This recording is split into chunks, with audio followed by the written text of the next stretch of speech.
Ayun mga guys, magluluto po tayo ngayon ng Ayan guys, yung ating mga lulutuin ngayon. Meron po tayong ito ay ang ulo ng isda. Ulo po ng isda. Yan ating po itong lulutuin. At siyempre meron po tayong mga sangkap na ating gagamitin. Yung sibuyas na puti at ang kamatis. Ayan mga guys. Siyempre, ang gulay. Ayan, ang ating lulutuin. Diba mga guys? Ngayong araw po ay magluluto po tayo ng sinigang na ulo ng isda. Kaya mga guys, panoorin niyo po ito kasi napakasarap nito mga guys. Napakasarap.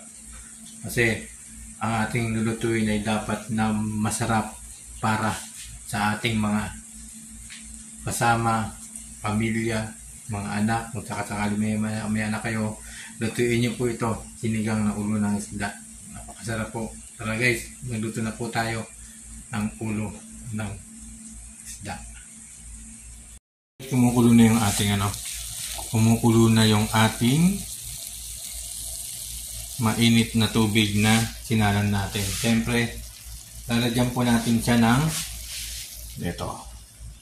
Lalagyan po natin unang-una yung sibuyas. Lagyan natin yung sibuyas.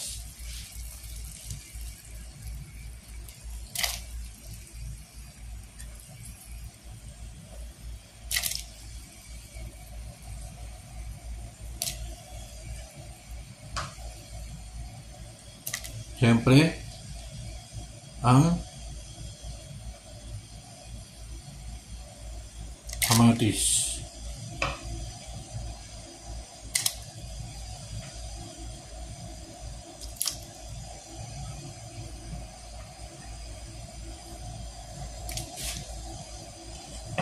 Ayan, kaya natin nalagyan ng luya, mga kaibigan, para mawala yung lansa. Lagyan natin ng luya para mawala yung lansa ng isda.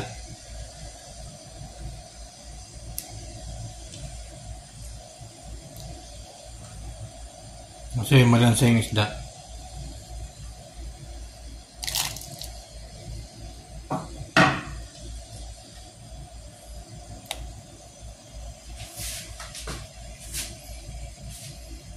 Yan, pakuluin na muna natin. Pakuluin natin siya.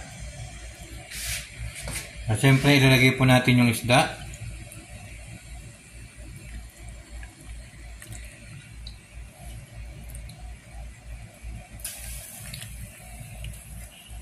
Ayan.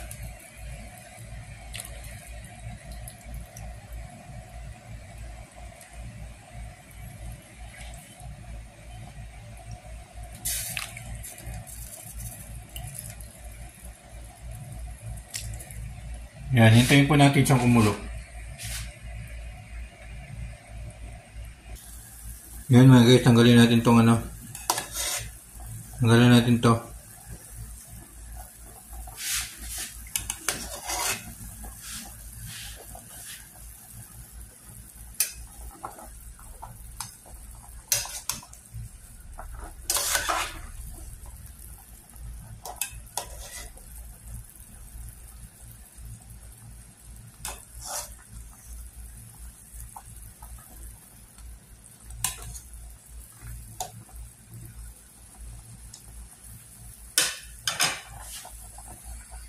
Tayin pa natin. Tapos lagyan natin yung sinigang mix.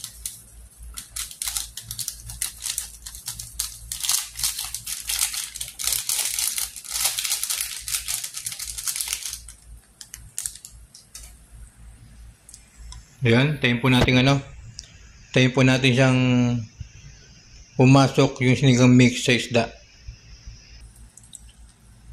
At ilagay na natin yung gulay.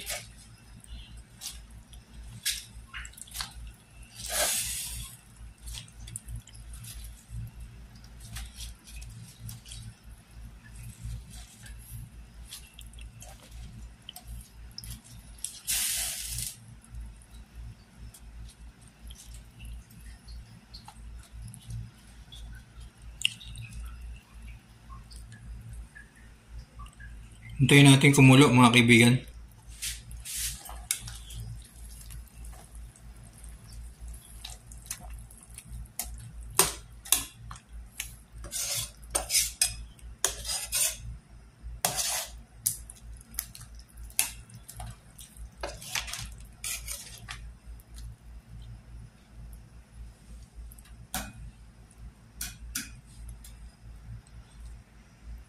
Hintayin natin kumulo. Lagyan po natin ng patis na kahit na wala ng asin, kahit na wala ng asukal, ay kahit na wala ng asin, pang-alat, ay masarap pa rin siya. Ayan mga guys. Ito na po yung ating sinigang ng ulo ng isda.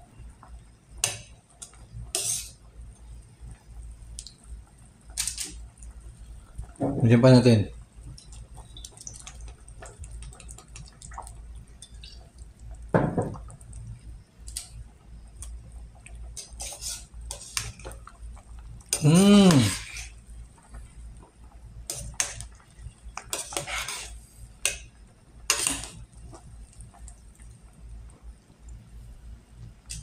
Ulo ng isda. Ayan mga guys, tapos na nga natin iluto yung ating sinigang na ulo ng isda at maya-maya po ay hahanguin na natin sapagkat hindi po pwede maluto masyado ang isda. Kasi po hindi po pwede maluto masyado ang isda kasi yan po ay madali lang maluto. Hindi po yan katulad ng mga baboy, baka, yan. Ang isda po kahit na hindi po masyado lutuin ay okay na po yan. Kasi po madali po siyang maluto. Kaya mga guys, maraming salamat sa inyo lahat at patuloy niyo pong suportahan yung ating video. Maraming salamat po sa inyo lahat.